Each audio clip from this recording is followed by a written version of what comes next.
100%. We are live. Simulcast all over the visible galaxy, Twitter, Facebook, and the YouTube. My name's Patrick Coffin. Welcome to our live hangout, workshop, seminar. Fill in your descriptors. We're joined by George Neumayr to talk about Vatican spin control, SJ style. A lot of things that come over the newswire, if they originate from the Vatican, you don't know who's meant by the Vatican. Is it some cardinal who had a microphone stuck in his face, or is it the official Vatican press office? How do they spin things this way or that way? And what's really happening on the ground there? George Neumayr is followable on Twitter. You can follow him at George_Neumayr. That's Neumayr. He's been on this show before. He's the author as well of The Political Pope. George, from your secret complex somewhere in Florida, welcome. Thank you very much. Thank you very much for having me. Oh, appreciate it. Wasn't supposed to mention the state. I meant Arkansas, Alaska. George, let me say at the outset that I've been reading you for a couple of years, and I used to think, let's say before Francis became Pope, that your reportage was a little on the acerbic side, kind of focused on the things that were wrong. And I have to say publicly, before we go further, you have been vindicated many times over. I marvel at your stick-to-itiveness on difficult stories that no one seems to want to cover. Start the list with the Walter Rossi quagmires in Washington, the gay mafia stuff, and your trip to Buenos Aires to cover the sentiment on the ground there with regard to the former Archbishop Cardinal. So I hope that's a sufficient layer of butter. My long-winded way of saying thank you for your work. Thank you very much. I appreciate that. As I see it, I'm just pursuing the evidence wherever it leads. And in the last 7 years, it unfortunately leads all in one, unfortunately, negative direction. Mm-hmm. And so I certainly don't want to overstate things. So if I want to be accurate. Have you thought about revising your book already, The Political Pope? Like to the really political Pope, something like that. I mean, there's more fodder every month, right? Yeah. My original title was much more pointed than the political Pope. Actually, I was thinking of calling it the post-Christian Pope because I think in many ways Francis is the perfect Pope for a post-Christian age. You know, he calibrates Catholicism in such a way that it's palatable for a post-Christian age.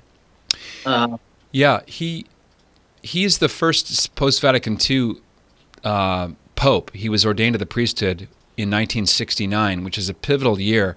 It's the year after Humanae Vitae was rejected. The bishops around the world had declined to discipline priests who dissented. It's the year the first X-rated movie, Midnight Cowboy, was given the Best Picture Oscar. It was The Summer of Love. It was Haight-Ashbury. A lot of bad things happened in the secular sphere in 1969. And from what I understand about then Father Bergoglio's background, his training with the Jesuits in South America, it wasn't really Thomistic. He's the first non-Thomist trained pontiff. And if you compare the writings of, let's say, the official documents under Pope Francis with, say, to start a long list, Pius XII, any of the Piuses, it verges, George, on almost seeming like a different religion, comparing the august, very clear, sometimes blunt-edged writings of popes from the past compared to the document that we'll talk about soon, Carita Amazonia. It's a study in contrasts, even on a tone level, you know? Yeah, I think you're right. That is a critical piece of Bergoglio's biography is that he was not only ordained after Vatican II, he was ordained under the influence of the Jesuit order, mm-hmm. which was moving very rapidly to the left, theologically and politically. And I don't think it's no coincidence that he joined the most radical order in the church, or mainstream order in the church, in the 60s. And he was definitely shaped by all of the intellectual currents running through that order, which, as you say, those currents displaced Thomas Aquinas. And emphasis was put instead on the thinking of people like Carl Rogers and Sigmund Freud, and mm-hmm. and there was a heavy, especially within the Jesuit order, there was a very heavy emphasis on psychology. Yeah. And and you can see that influence in many of the writings and reflections of this Pope. He's sort of an armchair psychologist in many ways, rather than a Thomistic philosopher. George, do you think that his psychologizing and to coin a phrase, sociologizing of the gospel is a fair development of the text of Vatican II? I don't mean the spirit of Vatican II that we can always easily complain about, but did the council itself, in readjusting the Church's relationship to the world, that spelled, among other things, a kind of a recalibrating of Catholics' relationship to the Church? And so you had people who were, periti or experts like Karl Rahner, the more progressive version of Father Joseph Ratzinger, the Nouveau Theology guys, Yves Congar, Henri de Lubac, Hans von Balthasar, because if you read those thinkers, they seem often to me as in tension with the tradition, wanting to always push the boundaries. I mean, Karl Rahner, one example, he was a dissenter on things like Humanae Vitae. So was the other Jesuit, Bernard Lonergan. These are the men who seem to have been the mentors or the architects, the experts that surrounded the bishops that wrote the documents. So do you think that the papacy and Pope Francis in some ways a logical consequence of the new version or new vision of the Church laid out in the Second Vatican Council? That's a long-winded question. Do you know what I'm getting at? Yeah, I definitely see this pontificate as the culmination of all of those heterodox theological influences. And I think, Spadaro, the Jesuit Antonio Spadaro, I believe he said that under this pontificate, 2 + 2 = 5. Right. I think it was Spadaro who said that. And that's Spadaro's way of saying that the new orthodoxy is heterodoxy. And it's represented by those thinkers that you enumerated, who were always pushing the envelope, who were always replacing clarity with ambiguity, and were replacing certainty with doubt. There's so much emphasis on doubt and ambiguity within that post-Vatican II intellectual milieu that this Pope clearly imbibed as a Jesuit and as a post-Vatican II priest. And I think we're seeing the consequences of that kind of thinking, which lacks the rigor. It lacks the rigor of Thomism. It lacks the certainty of Thomism. And so everything that we're getting that's coming out of the Vatican, it always raises more questions than it answers. Yeah, there's a book about the Jesuits. You may have heard of. The title is Passionate Uncertainty. That's right. Yeah, that's a good. It nails it, right? It's a book written by two sociologists who were sympathetic and are sympathetic to the modern direction of the Jesuit order, but they nevertheless had to conclude, just on the basis of data and evidence, that the order is in serious trouble. And they're the ones who noted that the number of the number of former Jesuits outnumbers the number of active Jesuits. Is that true? Yeah, at least in America, that's true. That's true in America, and so they were pointing out that all of the experimentation of the 60s and 70s did not have the effect of reinvigorating the order. It had the effect of disorienting the order and resulting in vocational confusion and it resulted in a ton of people leaving the Jesuit order. Mm-hmm. And that is a good book to read, and it contains a lot of valuable information. I know Malachi Martin's a controversial figure. I know he's got some iffy propositions, and God rest his soul, I don't want to speak ill of the dead, but he has I remember this being a fine history. I think it's called The Jesuits. Their rise under the great St. Ignatius of Loyola, how they penetrated into the world in the academic sphere and so on, and then what happened to them in the mid-'60s. And the Jesuits seem to parallel, as an order, what happened to the Church Universal. with the exodus of many priests and nuns from their order between 1965 and 1975, all the sex abuse crises that we're dealing with now that are in the headlines, they're almost, well, it's not 100%, but most of them happened in the latter part of Paul VI's pontificate. And I'm not blaming him. I'm not even saying that, the post hoc propter fallacy. I'm not blaming everything on the council. But something happened in the mid-'60s to tilt people in a direction that they'd never been tilted before from any other ecumenical council. So the fact that there are more ex-Jesuits in the United States than Jesuits mirrors the fact that for every adult convert through the RCIA program, at least in the United States, 6 are taking the exit door. Well, that's a catastrophe. Right. If this was Exxon or Sears.com or what have you, they would be all hands on deck. What on earth is going on? How can we stop this? But so many prelates figure, it's business as usual. Passionate uncertainty. Yeah. And they're living off capital, both financial and moral, that they're rapidly squandering. But there's so much capital built up over the centuries that the dysfunction doesn't appear as visible. It's not as visible as it might otherwise be. But as time goes on, the Jesuit colleges and universities, for example, just, it becomes more and more obvious that there's absolutely no Catholic substance to those schools at all. Mm-hmm. And they're Catholic in name only schools. And James Martin, who I guess we'll talk about, he addressed the American Colleges and Universities Association a couple of weeks ago, and he said he couldn't believe that he was invited to address such an august body that represents almost all of the Catholic universities and schools in America. Well, most of those schools and universities are Jesuit, so the gang of the Jesuit order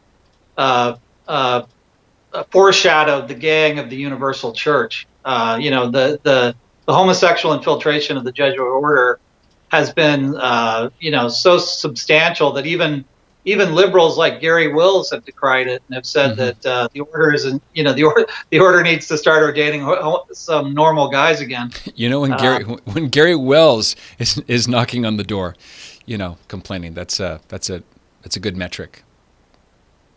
Yeah. So I think. I think I was amazed when Bergoglio was elected. The thought occurred to me that a historian like Edward Gibbons would no doubt take would see great significance in the fact that the Jesuit order, at its weakest, at its most corrupt, produced the first Jesuit pope in the history of the Church. And I think that biographical fact will. I think people will see great significance in that the first Jesuit pope came at a time when the order was not at its strongest, but at its weakest, and that speaks to the crisis, the overall crisis in the Church, that would happen, that it would transpire that way. I saw the story of Father Martin's address to the august group, but if you look at the colleges represented, they are definitely that aging boomer NCR crowd. It's not like Christendom and Franciscan University and TAC were represented, So it was kind of more echo chambery. That's the frustrating thing about one of the things about Father Martin that's frustrating is that he writes this book called Building a Bridge, and the bridge is just back into his gay bubble. He actually literally does not dialogue with anybody. Q&A sessions are controlled. He only speaks in front of friendly audiences. There's literally the bridge built to nowhere.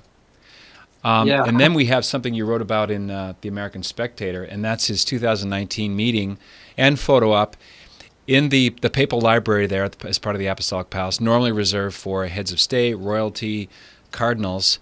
And for it to be announced that Pope Francis is suddenly angry or he feels used by Father Martin I'm really stunned that anybody believed that. If you look at the photos, they're both really glad to be there. It's half an hour long. Both parties mentioned it after it happened. Father Martin felt very encouraged and supported by the Holy Father. why? Like, what's the cui bono here? Who benefits from the belief that the Pope Francis was upset that Father Martin was going too far or using him? Like, why was that story invented? Because I frankly don't believe a word of it.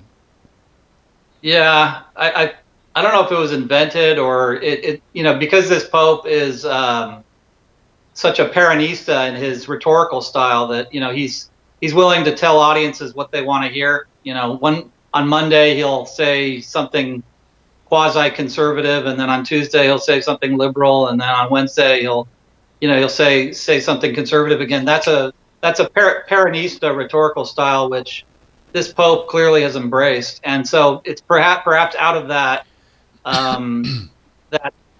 that need to sort of work both sides of the street. It's possible he might have said something to one of the bishops that they wanted to hear about Martin. I can't rule that out. On the other hand, there are these conservatives who are desperate to claim that the Pope is perfectly orthodox, and those conservatives would, they have a strong need to portray Francis as being misunderstood and misquoted and things like that. Those are the people who rushed to embrace this story about the bishops or the Pope complaining about Martin. And I don't buy.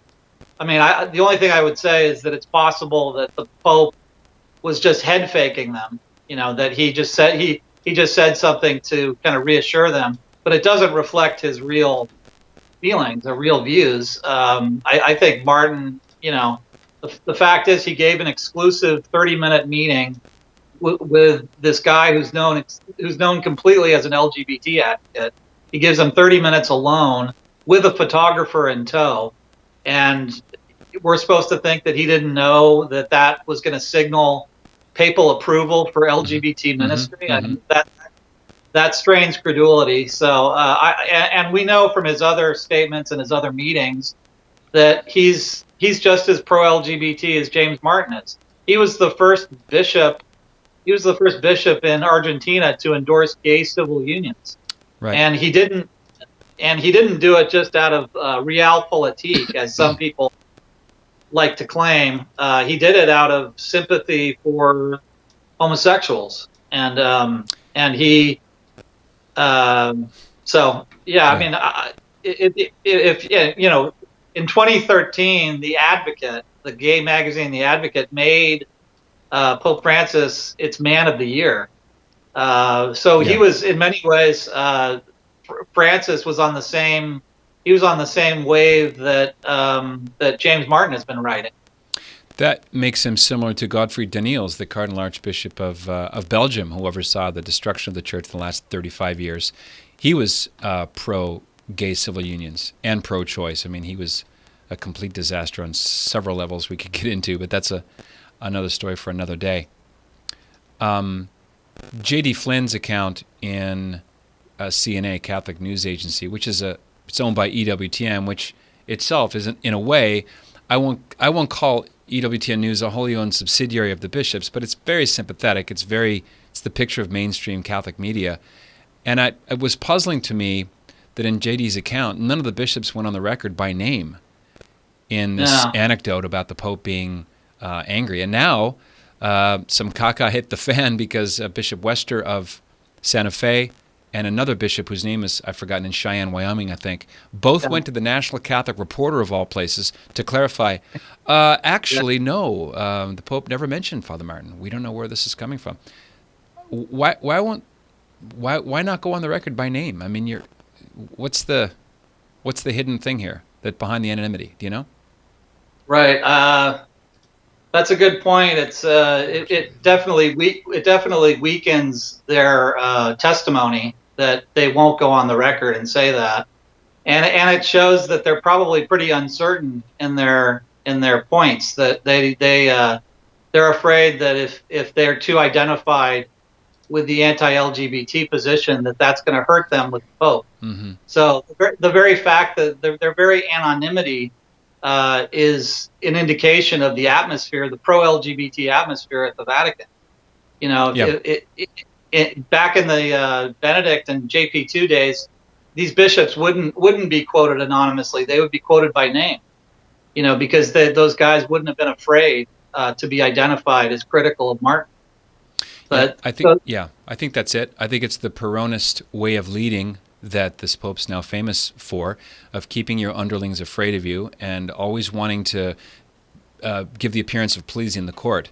So if a statement is made by a bishop that seems to cast something negative on the LGBT agenda, they have to be anonymous because they know the Pope's not going to be sympathetic. But when you're defending the Pope and saying the Pope didn't mention Father Martin at all, then of course you can go on the record by name. But why a National Catholic reporter? I mean, that's Catholic in name only is a compliment. That threw me a bit. But that's another sign of the times, though, that bishops will go to National Catholic Reporter and on the record make comments about controversies like this one. There's no punishment. They're never. John Wester is not going to be punished by the Vatican for talking to the National Catholic Reporter, and if anything, it'll probably enhance his standing with people at the Vatican. But a bishop who threw some shade on that would get punished, and maybe I think that explains the anonymity. Yeah, I think so. Yeah, I think that's the case. Pope Francis has been to Brazil, Peru, Ecuador, Chile.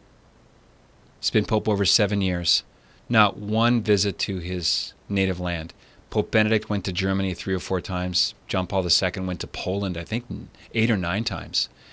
What do you think is the real reason why he doesn't get on an airplane and fly home as Pope? Well, he's I think he's afraid of receiving, to put it politely, I think he's afraid of receiving a mixed reaction when he goes back home. He's not, the dirty little secret in Argentina is that the Pope is not very popular with the Argentine people. They, there in fact was a ranking of who's the most popular Argentinians around the world, and I believe that the Pope, this was about 2 years ago too, back before many of the controversies, or 2 or 3 years ago, and I think the Pope was ranked number 7 on the list of Argentinians. That's astounding. Is that even imaginable in Poland about John Paul II? Yeah. So, but I noticed just from walking around Buenos Aires and talking to Catholics that at best people feel sort of ambivalent about the Pope, and then at worst you have people who are just absolutely appalled by him. And I met a number of devout Catholics who said to me that he represents not the best of Argentine qualities, but the worst of them. And that's why, in fact, they said, we're ashamed of him. And so I think because he's afraid of going home and receiving that kind of underwhelming reaction and or critical reaction, I think that's why he's afraid of going home. If you've just joined this live hangout workshop with George Neumayr of the American Spectator, you can also follow George on Twitter, George_Neumayr. It's Neumayr. Also, go to the GoFundMe account. It's GoFundMe.com, George Neumayr's journalism account. I don't know anybody who is going after the important stories in the way that journalism is supposed to be done. If you read the very first document released from the Second Vatican Council, it came out in 1963. It's called Inter Mirifica. It's quite short, and it's on the role of the media. And there's a call to Catholic journalists to simply tell the truth. George, you're one of the people who are willing to break this taboo about reporting on quote-unquote negative things about the Church. And I think the secrecy culture has fed and watered the priestly abuse crisis, because you don't, somehow by staying silent, you're more respectful to the Church, rather than just air the stuff and let people decide, as long as you're following the evidence where it leads. Yeah, I think that charity to the Church requires truth telling, and if you're not telling the truth, you're actually hurting the Church, and that shows that you don't really love the Church. So I see the sort of dishonest journalism as a sin against charity. And I think that by lancing the various boils on the body of Christ, those of us in the journalistic profession are serving the faith, not hurting the faith. And that has been my perspective all along. Is that I don't want to say anything untrue about the church, but at the same time, if there are problems in the church that nobody else is addressing, I feel a need to shine a light on those problems in the hopes that they get solved. So I don't see any contrast or contradiction between charity and journalistic truth-telling. I think the two go together. In fact, I would say all the propagandizing that is done in the place of real journalism is done by people who don't actually want what's best for the church. It's done by people who are actually part of the problem and who are tearing the church down, and who are on the side of the bad guys in effect. You've been called a bad guy, George. Are you used to the messenger shooting routine? Because I saw this play out in the case of my alma mater, Franciscan University, and you're reporting on Bill Gorman and what was happening under Father Sean Sheridan, and that led through some circuitous route to his ouster or resignation. And I know people were angry because you were viewed by some people, just based looking at the comments and responses to what you wrote, that somehow you're bad, this is shameful, and these are good guys, and it's a good place, so don't touch our hero. Right. Yeah.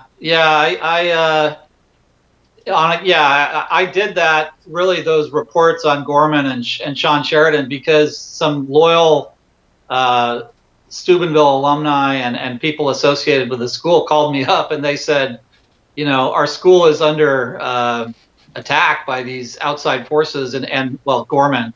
They were talking mainly about Gorman there, but and they wanted the truth to be told about what was happening. And so I did that. And it was at first it seemed like it was a thankless task, because I did get a lot of return fire, and I got a lot of people suggesting that I was being irresponsible and I was overstating things and I was being hyperbolic and that kind of thing. Yeah. But I knew these guys, and I knew that their intentions for Steubenville were not good, and that the damage, that they were doing serious damage to an important school. And so I felt justified in the articles that I did. And I think now, if people look back, they'll see the rationale for what I did. That I wasn't doing this out of just some kind of knee-jerk journalistic, irresponsible journalistic instinct. I did it out of concern for a good school. So it's Tuesday. What target can I hit today? Yeah. I definitely don't want to be in the business of saying anything inaccurate about what's happening in the church. I want, the truth is much more satisfying than propaganda. I mean, I don't know why anybody would want to go into journalism to not tell the truth. The whole point of journalism, the glory of journalism, is that you get to tell the truth about important matters that can result in important reforms. Mm-hmm. Mm-hmm. That's the whole point of journalism. So I have no interest whatsoever in smearing a good school, and that's what I was not doing that to Steubenville. I was trying to simply draw people's attention to the liberalizing intentions of these two guys, Gorman and Sheridan, and I was trying to stop that. I hope that I served some role in doing that, in stopping it. For folks who don't know the context, Father Sean Sheridan was a TOR Franciscan. I believe he studied canon law in Washington, where he met William Gorman, and he brought Mr. Gorman to Franciscan University as a COO, was it? Yeah, number two. Number two, okay. And he was a loyal lieutenant of Cardinal Wuerl, about whom you've written reams of coverage. And last year he skipped graduation. Is he still there at the university? He's not. He's gone from Steubenville. But I was absolutely shocked when I heard that he was the number two at Steubenville, because he did not have a reputation for orthodoxy in Washington, D.C. He had a reputation as a fixer for all these bad gay mafia guys. Yeah. And so when I heard that he had gone to Steubenville, I was really, really shocked and concerned. And I thought, this is really bad for Steubenville. This is gonna do serious damage to a good school. Yeah. And so that's why I raised the alarms. Mm-hmm. Well, the truth is neither conservative, liberal, progressive, traditionalist. It's just what it is. And a lot of Catholics are getting red-pilled on who's a good guy and who's a bad guy, because schools that have reputations for orthodoxy have tolerated evil things. So you can't say, oh, conservative automatically good, liberal, oh, those are crazy, leftist bad. That way of merit and demerit doesn't work anymore. I think that model's broken at this point. Yeah, we have to be vigilant. As Catholics now, we're required to be extremely vigilant and not just go in for easy narratives. And we have to inspect the evidence very carefully and pursue it rigorously. And if it sometimes it turns out that a conservative, a quote unquote conservative figure is a bad guy, and if so, you have to say that. Or has done a bad thing.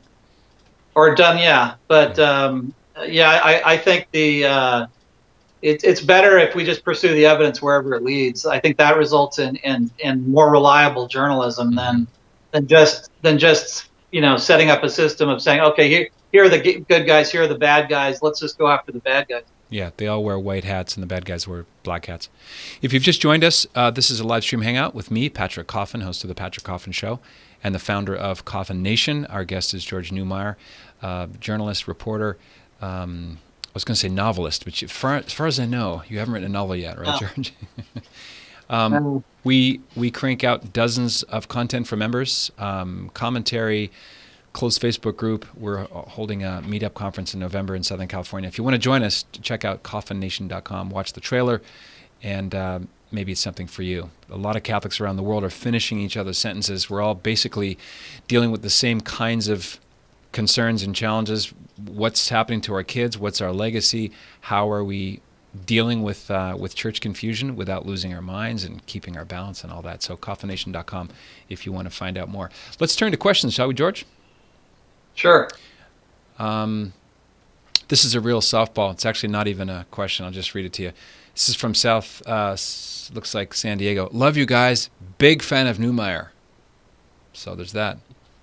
Father David Chiantella, North Carolina. Let me get to a question here.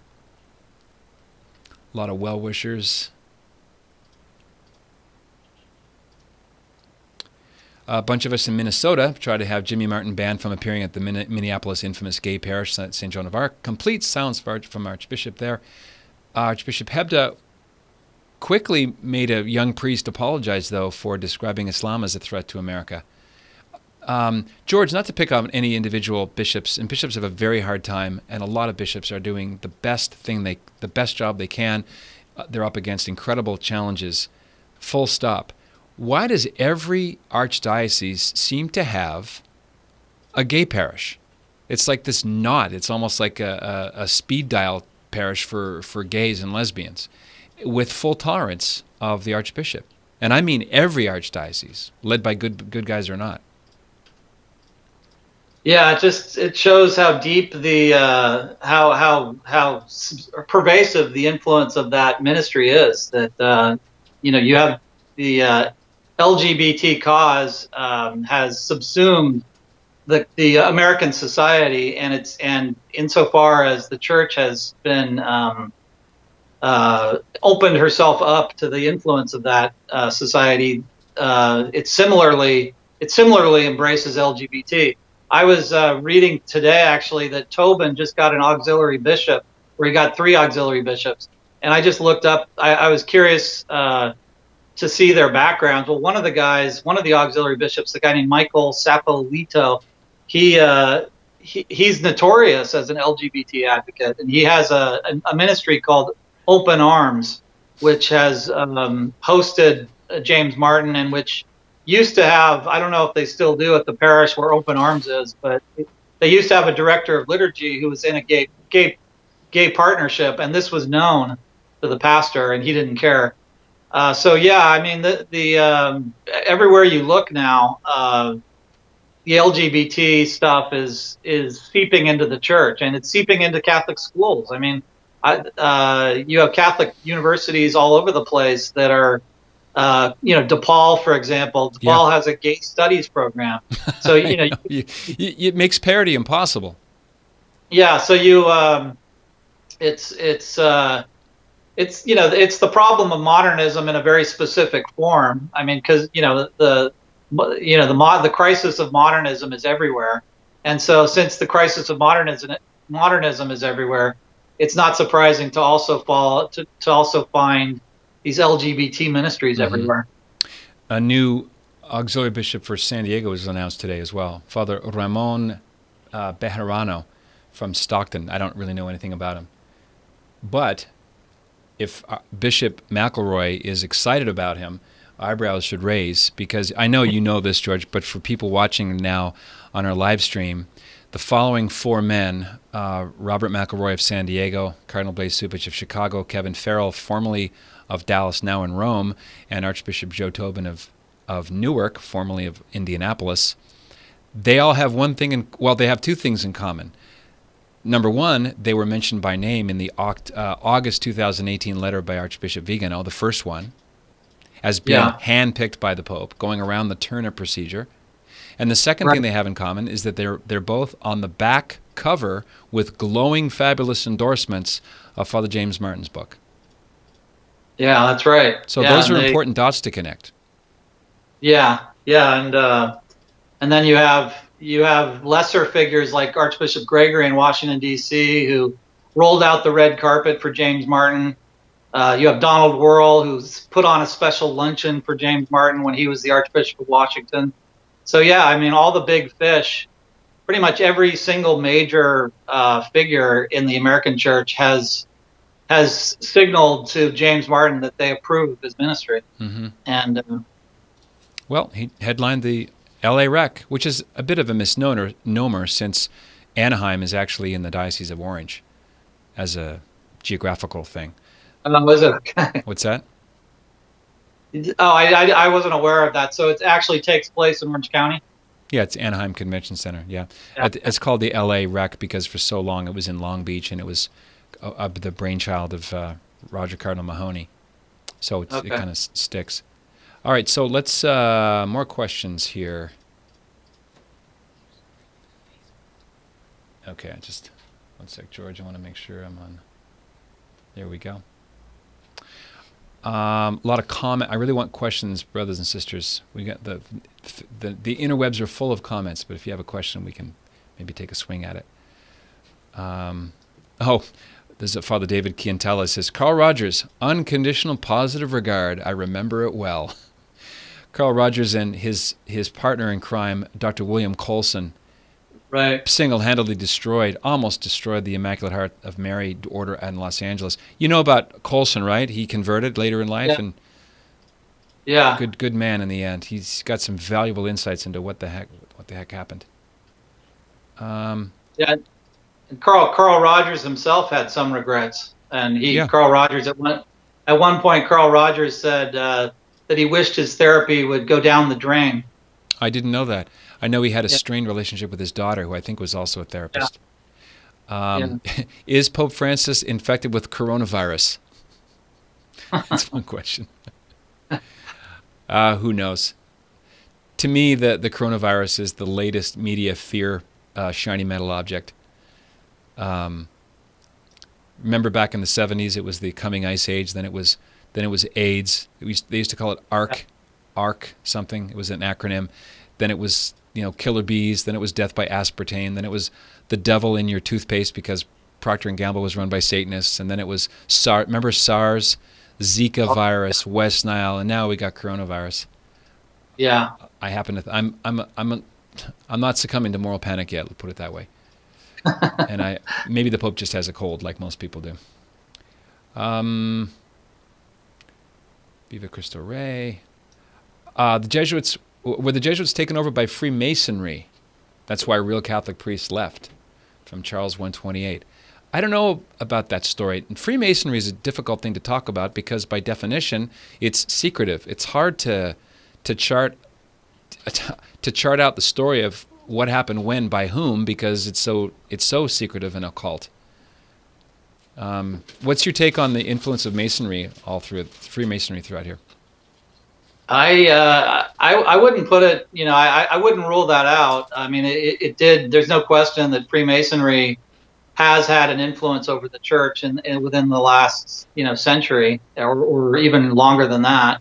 So the idea that somehow the Jesuit order would have been exempt from that invasion or infiltration doesn't make sense to me. So I would even though I've never studied that particular issue with respect to the Jesuits. I would say it's a distinct possibility with the Jesuits. Mm-hmm. Okay, more questions here. But you noticed that within the last week, there was a Vatican official who published a book saying, with the thesis of which was the compatibility between Freemasonry and Catholicism. Yes. I'm not sure. And so it's really, the issue has come out of the closet in that respect. If you have Vatican officials pushing that line in books now, what does that say about what's been happening over the last 50 years? The fact it's forget the documents and the motu proprios and the apostolic exhortations. What does a pope or a bishop do or not do? The fact that a high-ranking Vatican prelate can come out with a warm endorsement book of Freemasonry and receive nothing by way of discipline tells you everything. Right. It's So I mean, the what you were talking about earlier about the impact of bad theology on the church and on this pontificate in particular is, I mean, there's no defense against, when you've adopted bad theology, there's no defense against all of these malign influences, including Freemasonry, and the church is basically just opening the door to pretty much every ideology. If you don't have a very rigorous, sound theology from which decisions are being made and from which pronouncements are being made, you end up with a relativistic church that accepts everything, including Freemasonry. Do you happen to know? I'm asking this for selfish reasons, partly. I'm looking for an expert on modernism. I want to do a show or a series on modernism, as this what Pius X called the synthesis of all heresies. Because I think modernism in the Catholic Church is the main octopus head of so many tentacles. It's just hiding in plain sight from the word salad of many bishops and priests, from the refusal or the inability to make distinctions, from the ecumenical craziness that makes no distinctions whatsoever, to the weaponized ambiguity that we've seen coming out of Rome.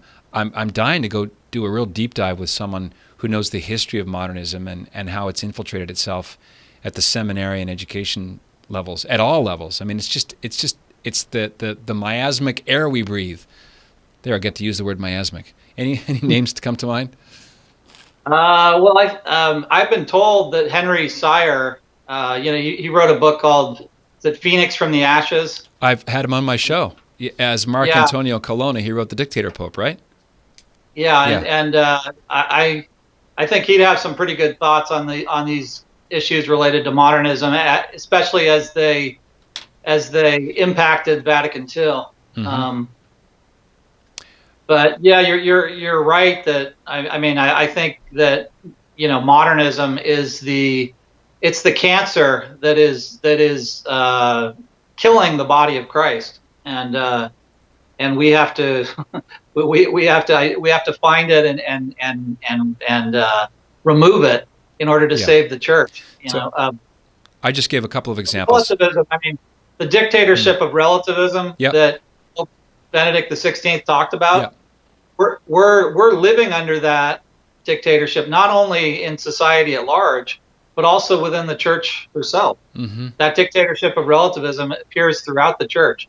And when you go to your local parish and you find out that James Martin is going to be speaking to your kids and basically telling them, hey, it's okay to be gay, and you go to your pastor and you say, I don't want this to happen. I don't want James Martin to be, addressing my children. And the pastor says, too bad. We're living under a who am I to judge pontificate? Mm-hmm. Well, it's pretty clear that the dictatorship of relativism has spread throughout the church herself. Yeah. So if the windows were open in 1959 to let in the world, mission accomplished from that angle. Yeah. My good friend and Nationista, Brad Patel, has George followed the case of Bishop Hepner in Crookston, Minnesota Diocese? That could make a good book. Hopefully gets resolved in the truth. You know about this story? It's only half ringing a bell. Bishop Hepner. Unfortunately, I don't know about that. I haven't covered that story. Okay. Well, the good news is there's plenty of fodder for books today on all this. Yeah. So, George, I just mentioned a couple of examples of modernist expressions. You mentioned the gay advocacy and so on. What are some other isms or bromides that modernists like to spout? Any come to mind? Oh, well,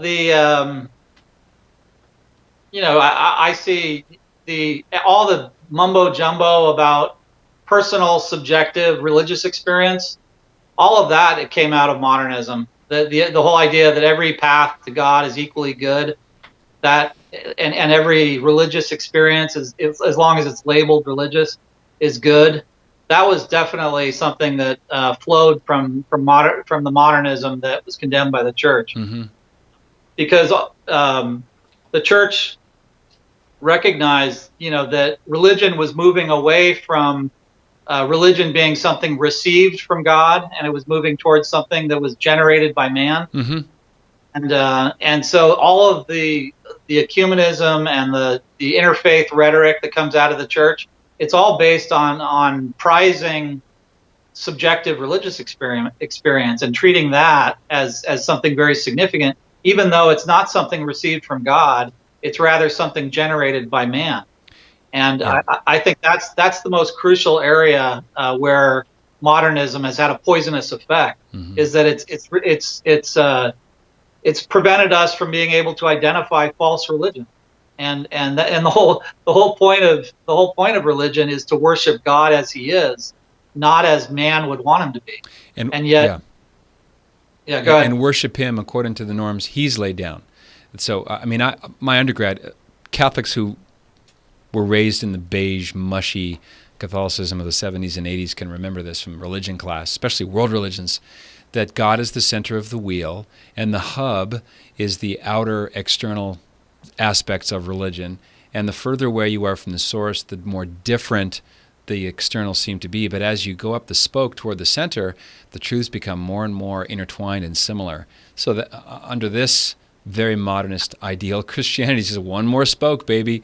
It's in the center, and or religion is about man's quest for God.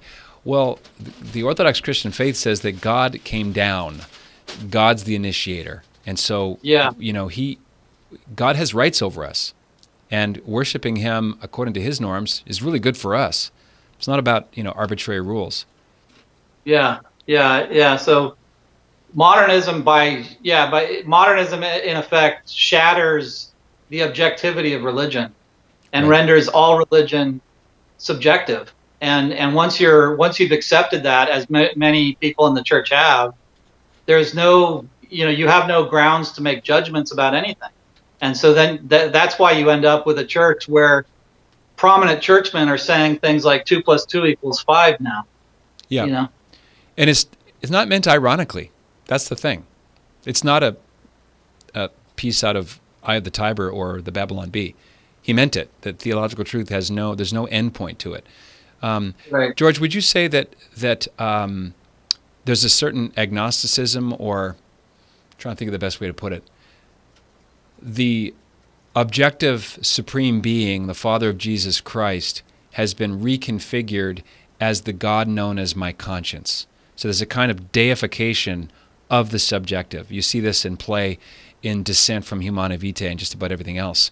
As long as you have that, I call it theology according to Jiminy Cricket. Just let your conscience be your guide. It doesn't even matter if your conscience is formed properly. That's another huge modernist tentacle, seems to me. Oh, right. Yeah, that's... Well, when the Pope told Eugenio Scalfari, the Italian the apostate Italian journalist, he said, the world would be a better place if everybody just followed their conscience. Yeah. And that's a byproduct of modernism. That whole line of thinking that it doesn't matter if your conscience is well informed or not, just follow it. Yeah. And another phrase I often hear from the modernists is don't say either or, say both and. Yeah, that's a huge one. That's a huge one. I mean, of course, as you know, both and does have an application. It is a kind of a Catholic principle, but it's used to unite irreconcilables. Yeah, and so I've heard that in the context of Amoris Laetitia, that you need to stop, you need to discard this either or thinking, and you need to embrace both and thinking. Mm-hmm. and recognize that these questions are not as closed as you're claiming. Right. Another question from Mel Wade. Any news on your end, George, on the Archbishop Fulton Sheen beatification status? I don't know, but that's a very good question, and it's an outrage that the delay continues, because we were told that a New York Attorney General's report was going to enlighten the church as to whether or not Sheen had mishandled abuse cases. Well, where is that Attorney General's report? Yeah. It's really, that whole thing just to me looks like just an immense smear on Sheen, and it was based not on any real information coming from Rochester, New York. It was just I don't even know how to describe it. It was a sabotage play by somebody in the church. We have some clue. Clue number one is hiding in plain sight, and that is how many decades, how many years, the antipathy between Cardinal Dolan and the Archdiocese of New York and their army of lawyers against basically two people. Joan Cunningham Sheen, the 88 or so year old only living niece of Bishop Sheen, and Bishop Daniel Jenke of Peoria. They've gone through, 3 or 4 court trials. So there's obviously bad blood and sour grapes. So it was the Bishop of Rochester, Matano, I think his name is Salvatore Matano. I might be mispronouncing the name. All of a sudden, we have to really make sure. Well, hold on a second, Your Excellency. The Catholic Church already did this. This was done under Pope Benedict. That's why he was able to be named venerable. That's the Church's stamp of approval that this man's life has been vetted and that his life of sanctity and virtue was heroic. They've already been vetted. So all the stuff they're trying to make stick on the wall has already been looked at and dismissed. I've seen a couple of them, and they're laughable. And I think part of what's powering the Sheen delay is just pure jealousy. Imagine if Bishop Sheen was the sitting bishop right now of Rochester. Would he not be the kind of target of Pope Francis as a traditionalist doctor of the law, rigid? I mean, he wears a soutane and a cassock, I think Sheen is simultaneously an embarrassment to modernist bishops, and also there's jealousy. I mean, Sheen wrote like a dream. He wrote with a very prophetic directness, very masculine, very unambiguous in his writings. But in the end, George, I don't know if you agree with me on this. I'm delighted that the Church of Pachamama is not acting. I have no problem delaying. And from Sheen's current vantage point in heaven, remember, he has a bona fide miracle. It's the raising of the dead of Bonnie and Travis Engstrom's son. So I think his final designation is already kind of set. But I don't really care. I'm over it. I presume it's dead for as long as Pope Francis is Pope. That's my take. I agree. Yeah, I agree that this Pope, the anti-American prejudice of this Pope, which has been pretty well documented even by guys like John Allen, who's normally pretty sympathetic to Francis. Mm-hmm. I think that anti-American prejudice probably played a role in sabotaging this beatification. Yep. And but you're right that in many ways it might be a blessing for a future pope to beatify him rather than this one, because in some ways being getting the praise from this pope is can be a kiss of death. Mm-hmm. So it's maybe better for a future pope to beatify him. Yeah, that would be more fitting. But, I I do think that Dolan, you're right, that Dolan and Matano, they must have come up with that New York AG excuse as a way to sabotage this. Well, look at the bad optics, George. That sends a message to the church and the world. Our own vetting criteria are insufficient. We need to go to Caesar. Yeah. We're afraid of Caesar, and we don't trust our own procedure. He's already been named venerable. I think that casts a lot of doubt on the ability of the church to authoritatively decide on our own canonization criteria. That's the irksome thing for me. I forgot to mention that. Yeah, earlier. That's a good point. It's it's just one more strike at the integrity of the canonization process. Mm-hmm. And I don't know, maybe that's the whole point of this, is to just is to weaken people's faith in canonizations. I don't know. Do you this is a different question. Some people have asked about canonizations. I was always given to understand that when a pope formally pronounced someone a saint, that was an exercise of papal infallibility. It wasn't an ex cathedra dogma, but it was a reliable, infallible as far as it goes, utterance from the mouth of the Roman pontiff. I can't find that in a magisterial document, that itself. So I don't really know the answer. I do know that a lot of post-Vatican II canonizations have been rushed. John Paul II's cause was rushed, in my opinion. Yeah. Maybe the cause of St. Jose Maria Escrivá, his cause was rather, he just died in 1975. Father Stanley Rother, one of the only two blesseds in the United States, died in 1981. I don't know. Right. It just seems like dispensing with the role of the devil's advocate and the need for a miracle. I don't know. What's your take on canonizations? Are they reliable? Because they also seem to be rather politicized. That's a good question, and it's a question which I would need to examine more carefully. I don't have a strong opinion on this subject. Mm-hmm. I share your concerns about the politicization of the process, and and it is a good rule of thumb not to canonize somebody within 100 years or so of their death. Yeah.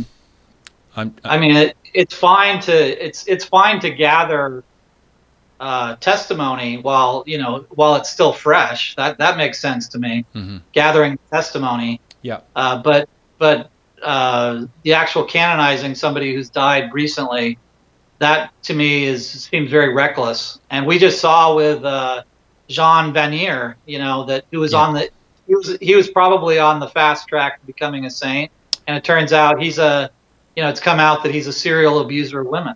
Just about to mention him. It's a heartbreak for me as a Canadian, George. If you're Canadian and Catholic, Georges Vanier is a household name.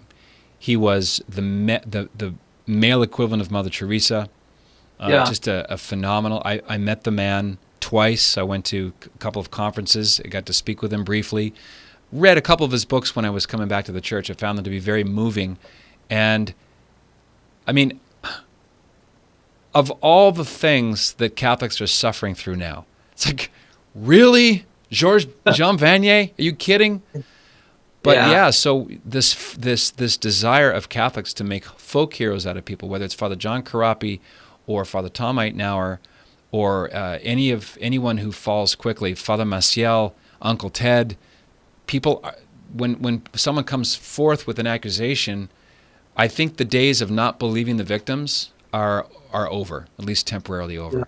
Yeah. You have to credit the women who came forward in the case of Jean Vanier, because how could this have been? And another example of canonizing people before they're even gone to their reward. There are almost a dozen schools all across Canada named for Jean Vanier, George. They all have to have their name. That's good luck. That's gonna go. Yeah. So, I just think we should take our good old sweet Catholic time. What's the rush? Yeah. What is the rush? Yeah. Let me see here. Someone wanted to know who were the top picks of most famous Argentinians? Were they soccer players? If not, I think, not Bergoglio. I think it was a lot of soccer players and rock stars. Yeah. But yeah, one of the interesting things, if you walk into a gift shop in Buenos Aires, is the paucity of items related to Pope Francis. Like if you had walked into Krakow in the 1980s or 1990s, the gift shop would basically be the Pope John Paul II gift shop. I mean, pretty much everything in the store would relate to John Paul II in one way or another. But if you walk into a Buenos Aires gift shop, you actually have to sort of look around for the Pope Francis related items. So it's really, there isn't a great deal of enthusiasm for him on display in Buenos Aires when I was there, at least. What are your thoughts? A couple of people have asked about the Monsignor Bach's Antonio Socci theory that Pope Benedict's abdication was not valid, and possibly not valid on purpose, so that he renounced the munus, or the mission of the office, but not the ministerio, or the identity. Archbishop Georg Ganschwein has given an interview, I think maybe last year, that is a little confusing, because it does sound like he may have renounced part of the office, and yet he's within, in his own words, in the enclosure of St. Peter's. He still has the word Pope in his title. He still wears white. He's got the yarmulke. He gives the apostolic blessing in writing. He wears, the ring. It's a little jarring to see them.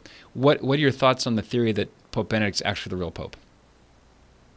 Oh, on these questions, I just I punt. I just don't know. I don't have the factual material with which to make a judgment. I mean, that's the problem. Is if we could be furnished with all the factual material necessary to make a judgment, then we could make a judgment. But how do we get that factual material unless the principals disclose to us what exactly happened? And they're not going to do that, or they say things which create problems for these theories. Yeah. Well, in this case, it's easier to prove that it was a partial abdication, therefore not a valid one, compared to proving that the St. Gallen Mafia orchestrated so many canonical illegalities in the way they vote blocked and kind of, schmoozed Bergoglio. That's another question. And the people like Antonio Socci, whose book I'm reading, is that you can read the Latin. His official abdication is in Latin, and some canonists have found grammatical errors and this strange thing. Did he want to remain de facto the Pope while seeming to hand it over? And you think, well, what's the motive for that? Well, people like Bishop René Henry Gracida believe the Pope Benedict was pushed out criminally, and family members and other people in Benedict's life and whole apostolates were threatened with destruction. And so this was I'm just saying, I don't even know if this is true. Maybe it's not true. But the theory is that Pope Benedict wanted to take himself under the sidelines as the secret real Pope, so that so much of this lance boiling stuff could bubble to the surface and it could be seen. And it's certainly seen now. I mean, I'm a lifelong Catholic, raised, rebelled, and returned. I've never felt so dizzy in my life, trying to, like, Lord, wake up! You're asleep in the boat here. So, yeah. So I understand the desire to punt, and I'm certainly I ain't no canon lawyer.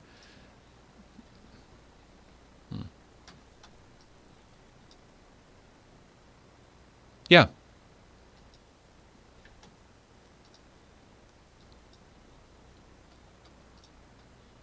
Bellarmine argument is also persuasive, that if you have a formal heretic who's sitting in the chair of St. Peter, you've got the cardinals could actually address that situation, and they could confront the Pope and ascertain whether or not he is a formal heretic. And if they were to draw the conclusion that he is one, they would be within their rights to move to elect a new Pope.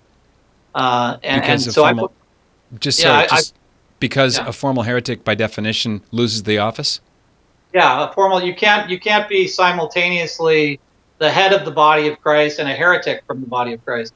Yeah. So that I find persuasive. If the problem is that we don't have enough cardinals willing to do that.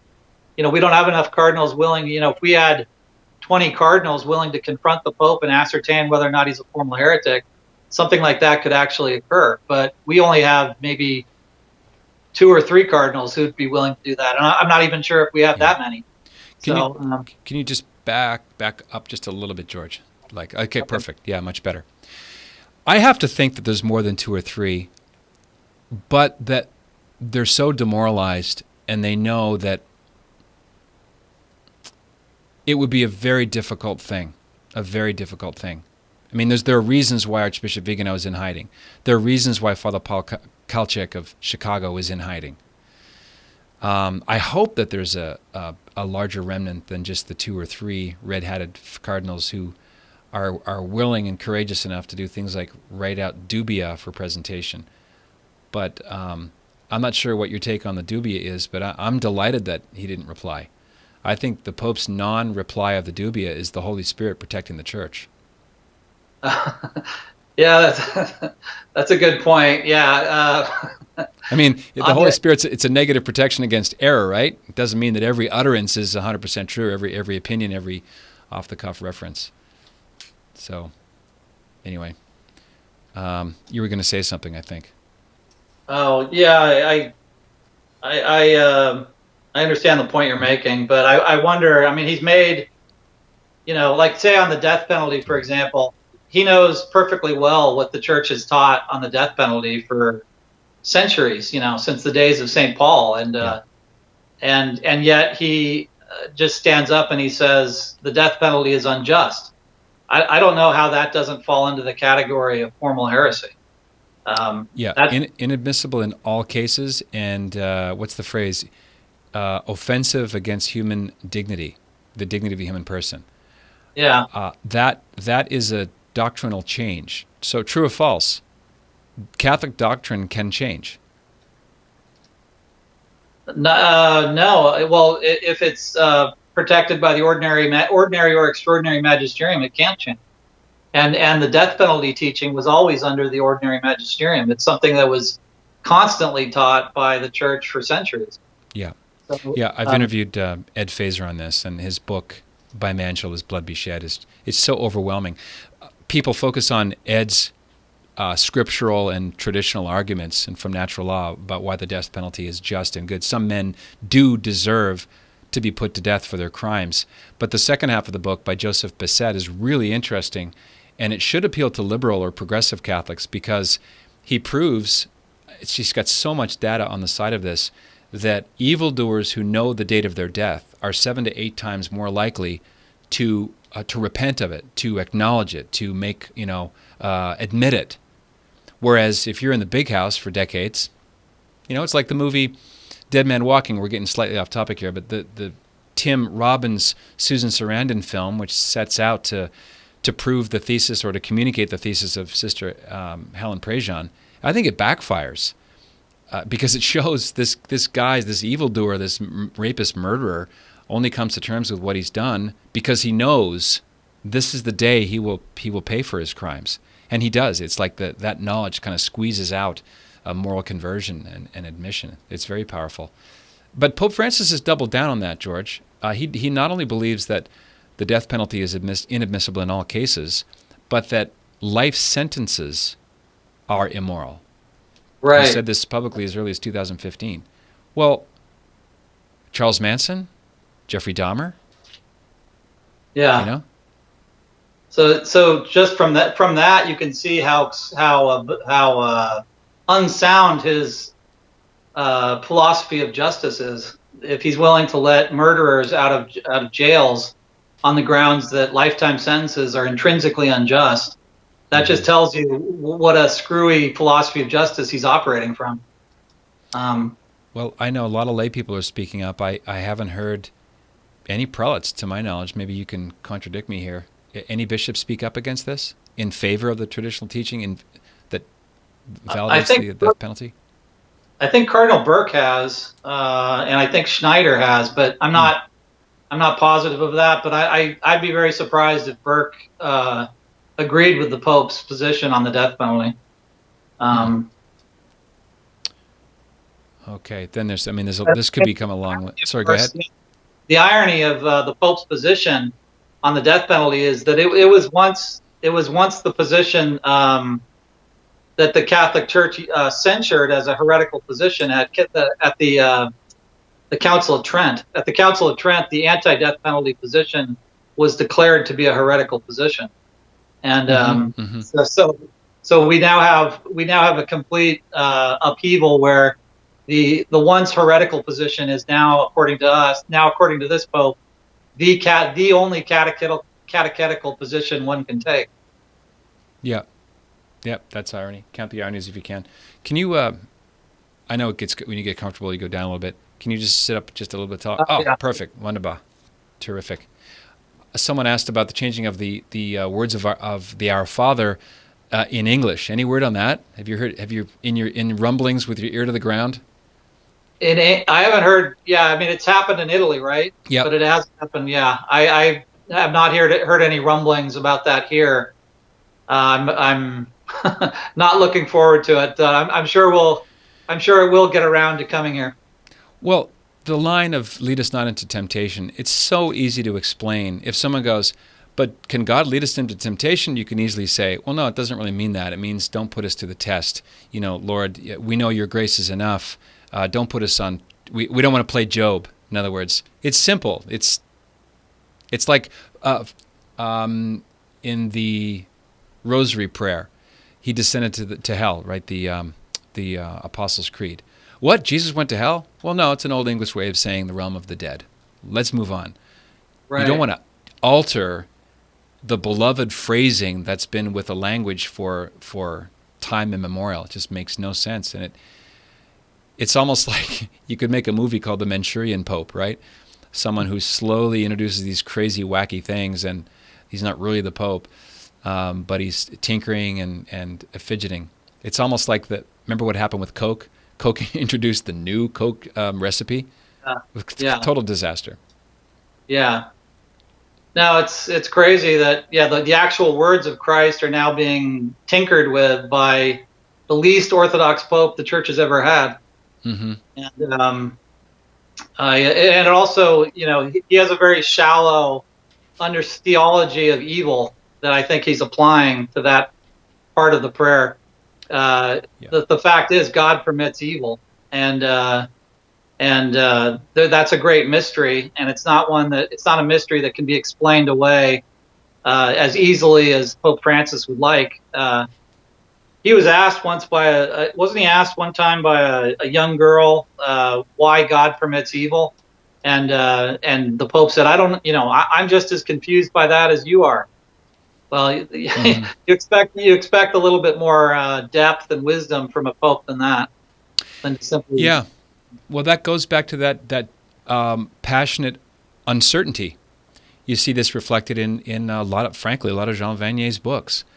One of his last books is called Life's Greatest Questions, and he admits throughout, I don't really have the answers, but what's important is the journey.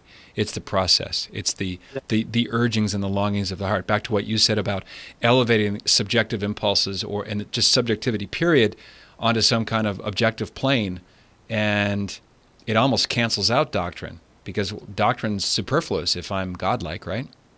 Yeah. Yeah. Let's see here. Oh, I just thought of something else for modernism. And unfortunately, you see this in bishops. I know Bishop Barron has gone into print defending this, that Adam and Eve were not really literally our first parents. They were not literal human beings. They are a literary device, kind of mythological literary construct. And he said that if you believe that Adam and Eve are historical, then I think his phrase was a ham-fisted fundamentalist. Then there's the von Balthasar stuff that hell might be empty. Right? Jesus as the privileged route. That's all modernism, it seems to me. Yeah, all of these pronouncements, which previous popes would have declared heretical, that we're now hearing on a regular basis during this pontificate, it all flows out of an uncritical acceptance of modern liberalism, Mm-hmm. and Yeah. which is that's really what the essence of modernism is. It's an attempt to incorporate modern liberalism into Catholicism, Mm-hmm. and and where it conflicts with traditional Catholic dogma, the traditional Catholic dogma suffers, and it becomes incoherent. And so these attempts at Catholic Darwinism, they always fail because they obliterate the central doctrine of original sin. That's right. Uh, how can you have original sin without an actual Adam and Eve? Yeah, it sort of fits.